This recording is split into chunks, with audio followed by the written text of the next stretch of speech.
This is Game Set Match Kentucky episode 26, recorded from live video on Tuesday, September 21st, 2021, entitled So Long, Stacey.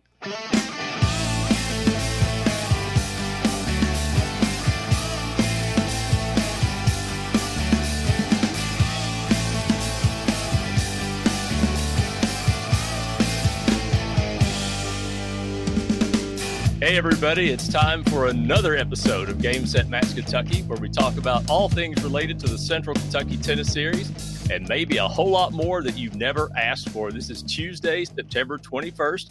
I'm Chris Godby, the chairman and one of the founders of the CKTS, where the lines are good and sandbagging is for golf. I'm here at the CKTS home office in Russell Springs. Back with me today from an undisclosed area near Bowling Green is the director of one of our CKTS tournaments, as well as a tennis coach at South Warren High School. Chad Young, welcome. I haven't seen you since we made bad U.S. Open picks on the last program. I don't even remember how bad they were, but it was a pretty unpredictable tournament. So, well, we both had Ash Barty winning the women's, and we had Djokovic winning the men's. We were pretty close on the men's. Djokovic came close, but I don't think anybody expected Raducanu to win the women's tournament. Right. Well, today on this episode, we've got another guest that I'm going to introduce to you in just a moment. But today on this episode of Game Set Match Kentucky, we're going to look at the results of the 2021 Glasgow Open. We do have a challenge the call question. We'll look at a little bit of what's coming up in tennis around the area also. But we have sponsors today. Chad, tell us about Vision Cabinet Source. Oh, well, we're doing that right off the bat. I wasn't quite ready for that, but I thought that was going to come a little bit later in the show. But how about you take the first one? I'll do the second one. But could we switch that up? All right. I'll tell you about Family Medical Centers. How about that? Family Medical Centers is a community health center with more than 135 locations and has been providing health care. Whoa, I just hit my keyboard and lost my place. It's live. The whole thing scrolled to the bottom of the document. All right, let's try again. Take two. Family Medical Centers is a community health center with more than 135 locations and has been providing health care to Kentuckians for over a decade. We have Adair Family Medical Center at 937 Campbellsville Road in Columbia. Their phone number is 270-384-2770. They feature a physician, a nurse practitioner, and a licensed clinical social worker. They also have a walk-in clinic called First Choice Immediate Care at 197 Will Walker Road in Columbia.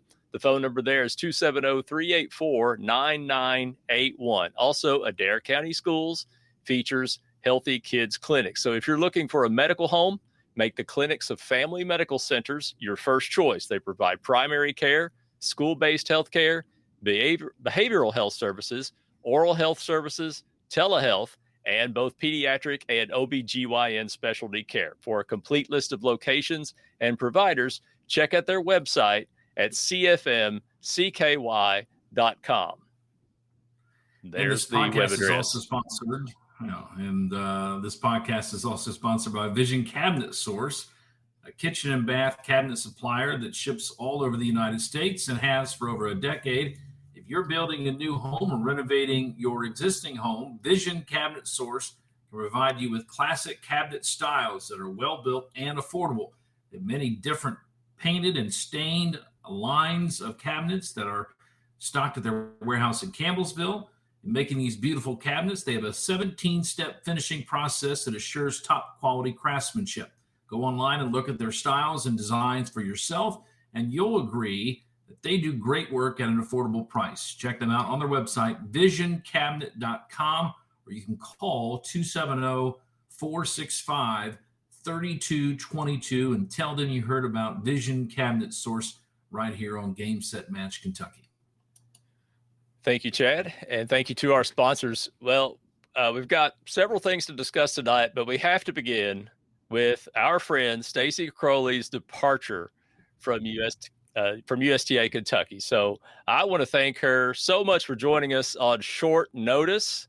Stacey's been with USTA Kentucky for 7+ years as the manager of community tennis. She's also the staff liaison for the Community Development Committee and the Diversity and Inclusion Committee. She works with 22 plus community tennis associations across Kentucky and manages all USTA grants that are awarded through the state. Everybody, please welcome Stacey Crowley to the program tonight. Hello. Hi, Hey, thank you for Stacey. having me. Hey, Chad. Stacey, how did you get involved with USTA Kentucky? What's your tennis background? Well, it's kind of funny because I have a nonprofit background. So when I graduated college, I served in AmeriCorps for a couple years. And if you don't know what AmeriCorps is, it's like the domestic Peace Corps. So I worked with families that were low income and helped them secure housing and things like that. And as my time with AmeriCorps was ending, I was looking for another job, and I played tennis in high school. So I saw an opening at USTA Kentucky and decided to apply. And that's kind of the end of the story from there. In your 7+ years with USTA Kentucky, what changes have you seen in community tennis? I mean, this is a chance for you to brag on the improvements that you've made, or seriously, just any changes that you've seen with tennis in general, not just necessarily community tennis. Sure. Well, over the years, I feel like I have really benefited from getting to know the community tennis organizations and programs across our state.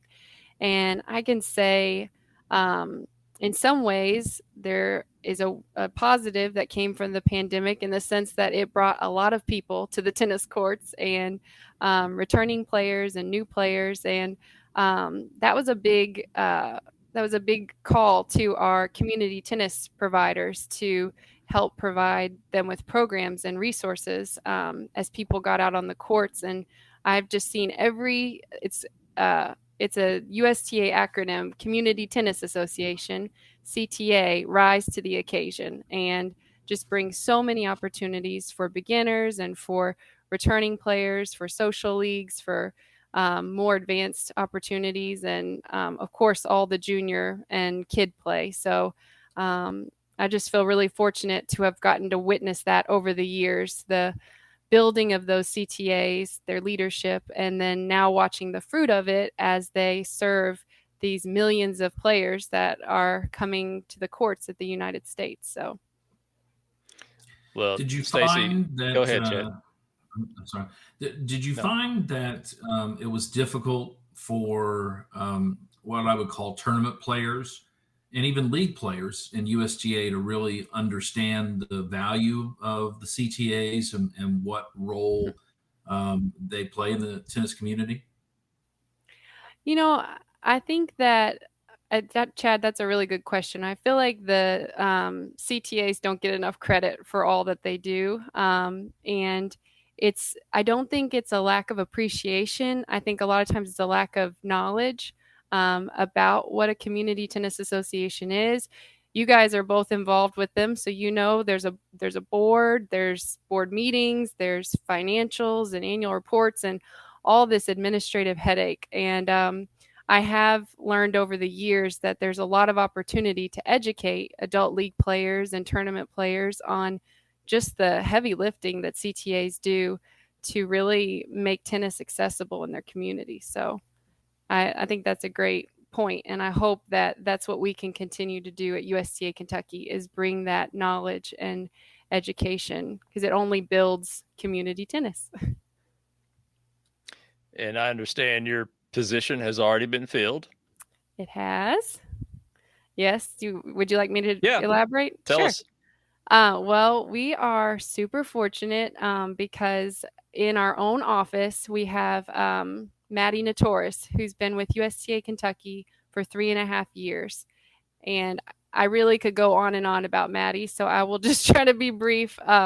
She started as a junior imperative grant position with USTA Kentucky, and she just took anything that was given to her and she ran with it. And she's built a lot of awesome school programs and park programs, and worked across the state to build the school programs for tennis. So I think she will be an excellent fit, and I'm excited for her moving forward, I feel like the CTAs and the community tennis is in good hands. So, yeah. Well, Stacey, you have helped me with the Central Kentucky Tennis Series so much for the last several years that you've been working there. You've reached out and tried to. You've been proactive, in fact, in giving me ideas and things to opportunities, I guess, and you've been extremely patient. We're going to miss you a lot, but what are you going to miss? What are you going to miss most about working at USTA Kentucky? I think this is so easy for me. Across the board, it's the people.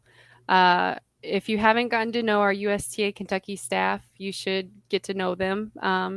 They are a hardworking bunch, and they are dedicated to serving the folks of Kentucky for tennis.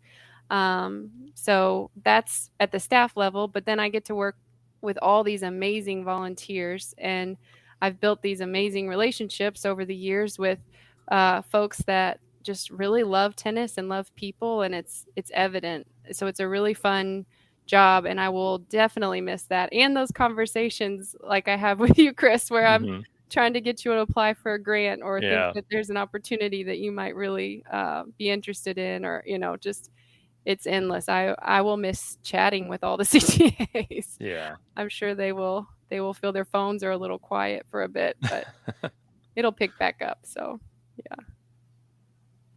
I think Chad has another question. Stacey, I'll echo what Chris said about how valuable a resource Stacey has been, and all the USGA staff. I mean, we were a CTA that really had a struggle for leadership at one point in time, and the USGA was very helpful in trying to help us get the community involved and get potential people to help kind of revitalize Soki tennis, and then with the indoor facility that they're finishing, the was a big help in providing guidance and direction. I guess my question to you, Stacey, is what kind of growth have we seen in some of the other, I guess, rural parts of the state? Louisville and Lexington get a lot of attention, but how much growth have you seen, and in what ways have you seen growth in the different CTAs throughout the state?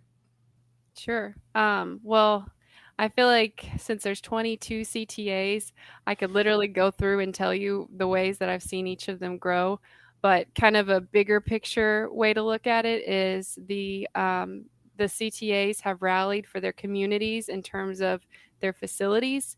There are some really great tennis courts that were dilapidated and ready to be turned into a parking lot. Not what else you might have thought I was going to say, parking lot, or be utilized for something else. And there's been advocacy and rallying for facilities in rural parts of the state, but then also programs too. And that's one of my favorite parts of my job is just watching all of that build very slowly. So it might start with a high school tennis coach that just loves what they do and wants to build their high school team. So they start elementary school leagues, and then that feeds into their middle school. And so it just keeps progressing. And I've seen that in all types of areas in Kentucky. And I've seen really small grants be utilized in really big ways. So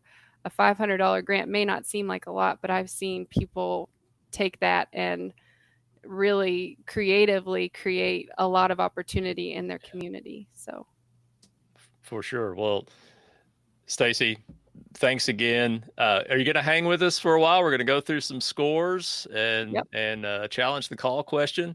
Oh yeah, I'm excited. Let's do it. All right, let's look at some results from the 2021 Glasgow Open. This occurred over Labor Day weekend, and there was actually some rain that pushed play into the actual Labor Day Monday, and not everyone could play on that day. And technically, the following Saturday was the actual makeup day. So the tournament, I think, is basically finished. I do have a couple of missing scores we're going to run into here as we go through these results, but let's take it away here, starting with women's open singles. This was just a championship match, and Ali Salih wins it 6-1, 4-6, 11-9 in the super tiebreaker over Amber Wolf from Shepherdsville. Chad? In boys 12 and under singles, we had a round robin, and it looks like we do have one match that wasn't played. Right, looks incomplete. Yeah, so far, Reese Spalding was a winner over Miles Mudd, 6-3 and 6-1, and then Carter Bernard, or I should say it was Miles Mudd beating Carter Bernard 6-0, 6-1. So you have Reese Spalding 1-0, Miles Mudd is 1-1, and Carter Bernard is 0-1. So I guess they're going to have to finish this. Not a champion determined yet. If it may be finished, it's just possible that we did not get the score yet and put it in the system. So this is boys 15 and under singles. And in that final, it was Braden Johnson defeating Tyler Sherrod 6-1, 6-4. In boys 18 and under doubles, in the final, it was Jackson Donovan and Ben Hansen defeating Lowley and Plutz, I'm guessing. In a Sounds super good. tiebreaker, they lost the first set 7-5, won the second 6-4, and then won 10-5 in the super tiebreaker. In boys 18 and under singles, it was Jake Taylor taking the title over Seth Thomas, 7-5, 6-1. In girls 15 and under singles, it was Addison McFall defeating Parker Lowley 6-4 and 6-3. In girls 18 and under doubles, the team of Stobaugh and Martin defeated Lawley and McFall 6-1, 6-3. In girls 18 and under singles, there was a win by retirement. So Eva Clark was the winner over Erin Riney in the final via a retirement. And in parentheses, it says, I believe that's personal circumstance. Yeah, PC means personal circumstance when you see that as a walkover.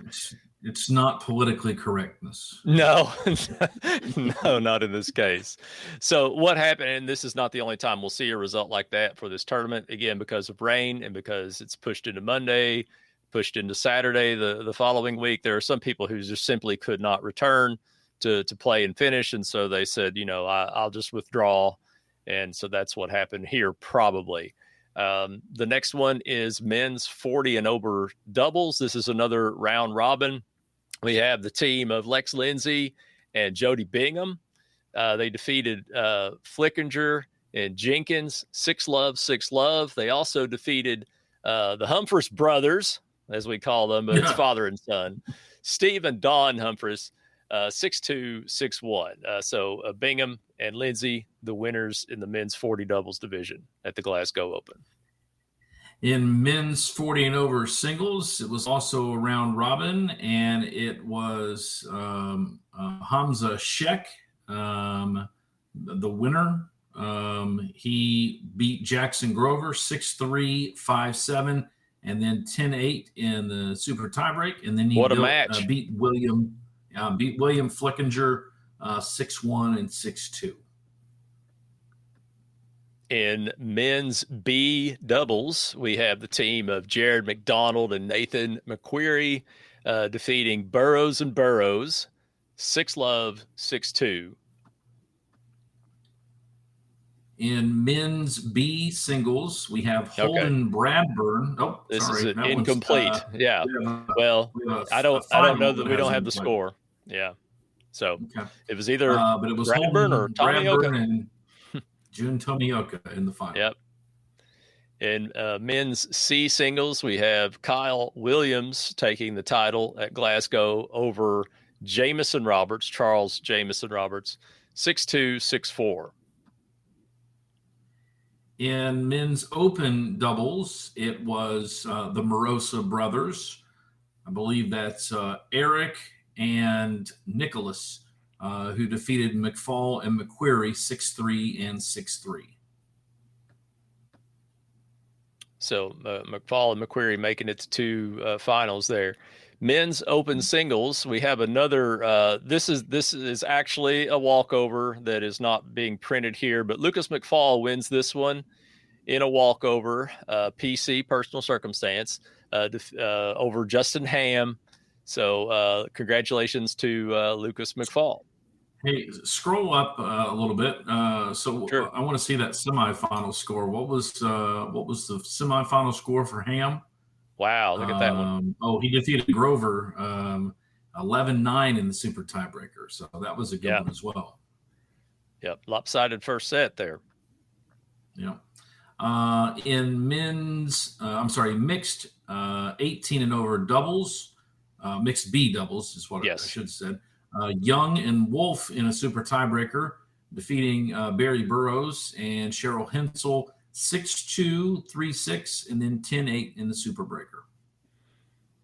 Okay, mixed open doubles. There you go. Trina and I lost to Calden Doty and Annie Yates. I think it's Annie. I apologize if I got that wrong. They were great, and they beat us 6-2 to 6-1. One more here, Chad. Women's open doubles. Looks like it was just one match. Just a final. That was Stovall and Martin defeating Hensel and Rickard 7-5 and 6-4. All right. And that's a look at the results from the Glasgow Open. And good job by my mixed doubles partner, Trina Rickard. She runs 2 tournaments a year, and she did well, and we appreciate her work. Let's see what's next. We've got some next time we will talk about the change that we made to our schedule, and we ended up having a second tournament in Elizabethtown. We'll talk about that next time. Also, hopefully, we'll have some point standings to look at, if not all the complete point standings for the season. But first, let's look at a couple of upcoming events in tennis around the state. The Mountain Tennis Circuit is having a tournament this coming weekend. It's the Kenneth Huffman Classic, and it's in Pikeville, Kentucky. And I think I do not have a graphic for that, actually. I'm sorry. That's September 24th through the 26th. I was not able to find information about a deadline. Also in Owensboro, the KWC Fall Tennis Classic is happening October 1st through the 3rd. That starts on a Friday night. And the deadline for that is this week on Wednesday, September 29th. Search Facebook for Davis County, Owensboro Tennis Association. Stacey, maybe you know the name of that tennis association. That's it. So Owensboro Davies County Tennis Association, affiliated with Center Court. Okay, good. And I also, on the CKTS Facebook page, I published a screenshot of their entry form, and it's got the contact info there if people want to get into that.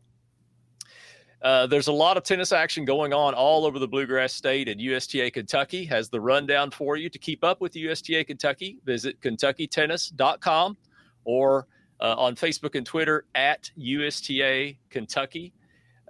You can look for tournaments, grants, events, team activities, and other announcements.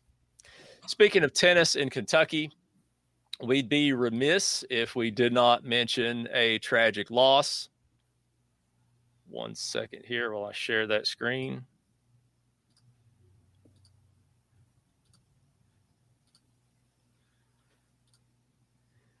The Kentucky tennis world lost an iconic figure recently when Julie Diddy Qualls passed away 3 weeks ago after a long-fought battle with breast cancer. She began playing tennis at Ashland's Russell High School when she was in the 2nd grade. Before she was a high school star, she was ranked number 1 in the country in girls 14 singles. She was also number 1 in girls 16 doubles and 21 and under in women's amateur singles. She won 12 national juniors doubles championships, plus another in singles. In high school, she was a 3-time state champion. She was named Kentucky High School Female Athlete of the Year. She went on to be an award-winning collegiate tennis player at Vanderbilt, where she was named an All-American. She was awarded the Tennessee Amateur Athlete of the Year and the Vanderbilt University Female Athlete of the Year. She continued to play as a WTA pro for 10 years. She won a record 38 USTA Pro Circuit titles and played 4 seasons of World Team Tennis. She competed in the main draws at Wimbledon, U.S. Open, Australian Open, and the French Open, and was a member of the U.S. Fed Cup team. In April of this year, she, along with 3 former Vanderbilt tennis players, won the World Team Tennis National Championship. She was elected to Vanderbilt Athletic Hall of Fame, Kentucky High School Hall of Fame, USTA Kentucky Tennis Hall of Fame, and the Southern Tennis Hall of Fame. In May of this year, she was inducted as the inaugural member of the Ashland Tennis Center Hall of Fame. She's been an assistant coach at Vanderbilt, Middle Tennessee State, University of Louisville. She's been a youth coach, including giving free tennis lessons at the Ashland Tennis Center. She introduced tennis to nearly 1,000 juniors in northeastern Kentucky. She also served on the USTA Kentucky Board of Directors, along with other volunteer organizations. She was an inspirational player, coach, and leader in Kentucky tennis, and she will be greatly missed. I don't know if either of you two knew her. I only met her once. She couldn't have been nicer, but I didn't really know her. Well, she served on the USTA Kentucky board, but one of my favorite memories with her is actually a wheelchair tennis clinic that we did together, where she and Meg Peavy came out to a community center, and we had maybe 15 kids that were wheelchair players, and she just made every single one of them feel like a star. She just had the biggest smile and the most encouraging coaching, and I feel very much like we not only lost an incredible tennis player, but just an incredible human being. So my heart goes out to her family, and yeah. I never met Julie, Chris. We're about the same age, and some people may not know I grew up in Indiana and came to Bowling Green to go to school at Western, and that was the name that I heard people talk about when they talked about tennis in Kentucky. I mean, you went through her list of accomplishments. She was legendary. People talked about Julie Diddy and her high school career and her college career and her professional career. And so she was an icon in Kentucky tennis for many, many years. Absolutely. Let's change gears a little bit. It's time to challenge the call. Are you ready? Because I need everybody's input on this. Go ahead. And I'll set this up for you, Chris, because you talked about something that is really difficult for tournament directors. And so this challenge the call, I hate to give it away, comes from one of the worst situations you could ever deal with as a tournament director when you're playing in that tournament. And you just heard the results. I mean, Trina was playing in mixed doubles with you and playing in women's doubles with Trina. And most of the tennis directors love to play tennis. That's how they get involved in running tournaments. And, there are a lot of years I can't play in mine because of situations like happened, where something happens on court, and as you're getting ready to or playing a match, you have to deal with issues like this one. Certainly. So here's the situation. Here's the hypothetical. If a returner interrupts a match between the first and second serve to question the score, must they give the server a first serve after they settle the discussion? So here's another way to put it. Player A serves a fault. Before they serve, they announce a score. They serve a fault. Before they hit their second serve, player B says, wait a minute, what did you say the score was? I don't think that was right. And then they talk about it for a minute, and it turns out player A was correct about the score, and they agree. Then player A, after that interruption, wants 2 serves. Player B says, no, it's second serve. Okay, so what's the rule here? Must they give the server a first serve? Do they have to? What do you think? So my answer is player B is maybe not showing proper tennis etiquette, but the rules do not state that you have to give anybody a first serve again. It's encouraged. It's probably what should be done, but I've never seen anything that says for whatever interruption there is, whether it's a ball rolling on the court, whether it is a loose animal on the court or a conversation about the score, no one is required. I think the only thing that is in the rule book about it being required is if you were to have, hypothetically, a break in between, like a weather break that would force the players off the court. Then it might say something about somebody getting a first serve to start. But I don't think there's anything that required player B to give player A a first serve again. But player B especially, but not necessarily because they caused the delay. And if there's a long delay between first and second serve, you should give someone a first serve out of courtesy. And courtesy is a lot of what the game of tennis is built upon. Stacey, what are your thoughts? Well, I would like to phone a friend if that's possible. Either Brian Hash or Kathy Klein. Okay. I'm just kidding.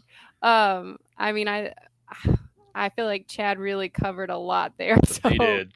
I mean, I agree as far as etiquette goes that that would be the proper etiquette to give them another first serve. But as far as friend at court, I don't have a copy in my hands currently, and maybe some of the audience, since we're live, could give us some thoughts.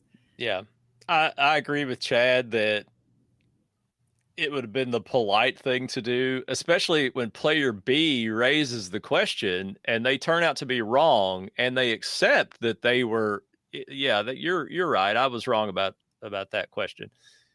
And then to not give them a first serve, I don't know about that. But do they have to? I don't think so. Guess not. And I would also say that player B is in the wrong at which point they question the score. This is something that I cover with my high school kids. If you have a question about the score, if somebody announces the score wrong, you can do that after the point is played. The results of the point still stand. And what coaches or even a roving official does in that situation, if there's confusion or conflict about what the score is or anything like that, they'll go back to an agreed point. What's the last time we agreed on the score? And then we'll go, okay, who won the next point, and who won the next point, and who won the next point. So I think that the player B should have waited until the point had been played and then said, hey, I think you announced the score wrong, because at that point the situation can be rectified. And so I was there when this happened. I'm not going to say who it was or anything like that, but I was there when this happened, and player A left the court to go find the tournament director and ask about this and wanted a ruling on it. I don't know if it was worth leaving the court over. Now, I wasn't in that situation. So what if I'm serving at 9-8 in the super tiebreaker and this happens? Maybe I want to first serve then. I don't know where they were in the match. It could have been love won in the first. I don't know. So I don't know. We had a comment I think I saw on Facebook Live, right? Right, here it is. Yeah. Yeah, how do you interpret that? Whomever is correct on the discussion gets the benefit. So that's from Jason Ford. And that's basically saying that if player B had been right about the score being wrong, then player B would say, no, it's a second serve because I was right in the argument. I mean, that might, I still think we're talking about etiquette and talking about what is the right thing to do. Whether, and I think it's irrelevant whether or not you were right or wrong. If there was a long discussion that obviously takes the rhythm away from the server, I think the right thing to do is to allow somebody to have a first serve, but especially when you got it wrong. I'm way too generous with giving somebody 2 serves. I'll just almost any little thing I will do it, and I guess I would expect the same courtesy. Sometimes my doubles partner looks at me like, "Why did you give them 2? That ball wasn't even near our court." I said, "Well, I saw a ball rolling. I don't know." So, well, Jason. And to be fair, sometimes I've seen players after that first serve, and they'll see a ball roll back behind the court, and they'll say, "Do you want to go get that ball?" Because they do want to get a first serve. Yeah. But you know what I've always found, and this is probably just me because I'm not that consistent of a server. It doesn't matter if I get the first serve. I rarely hit an ace when I get my first serve again. I'm probably going to miss it and have to hit a second serve anyway. Yep. So there you go. Well, if you want to challenge the call by sending us a question such as this, you can send that to challenge@gamesetmatchky.com. Just email it. Also, you could send a message to us on Facebook or something like that if you wanted to, or tweet us. That is going to just about serve out this episode of Game Set Match Kentucky. I want to thank everybody who watched us live and everybody who's listening to this later by podcast. And I hope you will subscribe to this on your favorite podcast app on your mobile device, and perhaps give us a good review and a 5-star rating. You can visit GameSetMatchKY.com for all of our episodes and show notes, etc. Please go to our Facebook page and like it. The page is Game Set Match Kentucky, the podcast. Go and follow us also on Twitter at Game Set Match KY. I want to thank our sponsors, Vision Cabinet Source. Hello, Jason. And Family Medical Centers for their sponsorship. I also want to do one more thing before we're done here. Let me get my pictures loaded up. I wish this could go faster. Want to wish a very happy 60th birthday to Dave Brown, a longtime friend of mine, a longtime tennis player. And, if you've been playing on the CKTS for a while, you've seen Dave around, and we haven't seen him in a while. We do miss him, and hope he'll come and play with us again soon. Here's some pictures of Dave today that I creeped off of his Facebook page. You see him there with John McEnroe. You cannot be serious. He's with John McEnroe. Dave goes to a lot of pro tournaments and gets a lot of photos. Big Philadelphia Eagles fan. You can see there the picture. And the picture where he's sitting courtside, that's from the Atlanta BB&T Open, and he's all sweaty and he's holding a racket, so he must have played in that tournament, and I didn't even know that. So his birthday is this Friday. Hit him up on Facebook and wish him a happy birthday, or if you know him, text him or call him on Friday when he turns 60 years old. So happy birthday, Dave, from all of us at Game Set Match Kentucky. Happy birthday, Dave. Happy birthday. Stacey, thank you for being here with us again today. And I know we won't see you in a work type setting, but I hope that our paths do cross again. And I hope you're not a stranger. Thank you. Thank you for having me. Hawkeye says we are out. So, Out. until next time, I'm Chris Godby with Chad Young and special guest Stacey Crowley, and this has been Game Set Match Kentucky.